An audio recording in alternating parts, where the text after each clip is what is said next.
তোমরা কে কে আম খেয়েছো? গরম গরম তো পড়ে গেছে। কার কার বাড়িতে আম এসছে কমেন্ট করো। কার কার বাড়িতে আম এসছে? আমরা তো বাড়ি ছিলাম না, তো কালকে আমাদের বাড়িতে এই যে ম্যাঙ্গো, এই যে ম্যাঙ্গো ম্যাঙ্গো এসছে কালকে। আর এসছে এই দেখো কত বড় তরমুজ। আর এসছে শসা। সবাই একটু বেশি করে ফল খাও এখন। তরমুজটা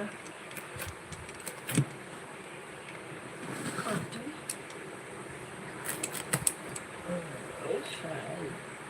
কি colour, wow colour, wow wow wow.